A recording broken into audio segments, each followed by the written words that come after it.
আগামীকাল ঢাকা শহরে কি রয়েছে আসুন তা জেনে আসা যাক। সকাল 10টা থেকে দুপুর 1টা পর্যন্ত রয়েছে এইচএসসি পরীক্ষা।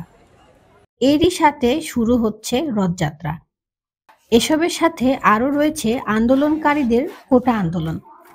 আন্দোলনকারী শিক্ষার্থীরা জানিয়েছেন শাহবাগ, মতিঝিল সহ ঢাকার মূল সড়ক বন্ধ রাখবেন।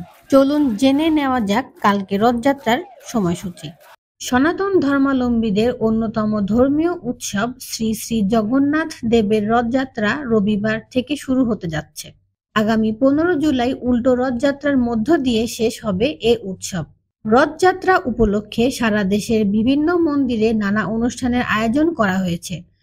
রাজধানী ঢাকায় আন্তর্জাতিক কৃষ্ণ ভাবনামৃত সংঘ রথযাত্রা উপলক্ষে 8 দিনব্যাপী অনুষ্ঠানের আয়োজন করেছে। রবিবার বিকেল 3টায় রাজধানী স্বামীবাগ ইস্কন মন্দির থেকে প্রধান রথযাত্রা শুরু হয়ে বিভিন্ন সড়ক প্রদক্ষিণ করে ঢাকেশ্বরী মন্দিরে গিয়ে শেষ হবে। এ সময় রথযাত্রায় যেসব সড়ক ব্যবহৃত হবে সাধারণ যানবাহনগুলোকে সেসব সড়ক এড়িয়ে চলার পরামর্শ দিয়েছে ঢাকা মেট্রোপলিটন পুলিশ।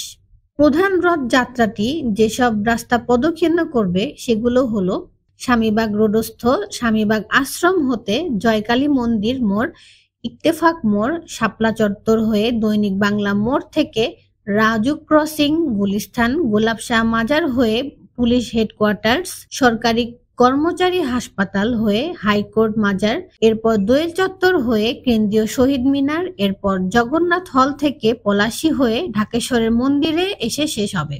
রথযাত্রা উপলক্ষে এই সময়ে এসব সড়কে চলাচলকৃত যানবাহন সমূহকে বিকল্প রাস্তা ব্যবহার করার জন্য ডিএমপির পক্ষ থেকে অনুরোধ করা হয়েছে। উল্টো রথযাত্রা আগামী 15 জুলাই বিকেল 3টায় ঢাকেশ্বরী মন্দির হতে শুরু হয়ে বিভিন্ন সড়ক প্রদক্ষিণ করে স্বামীবাগ ইস্কন মন্দিরে এসে শেষ হবে।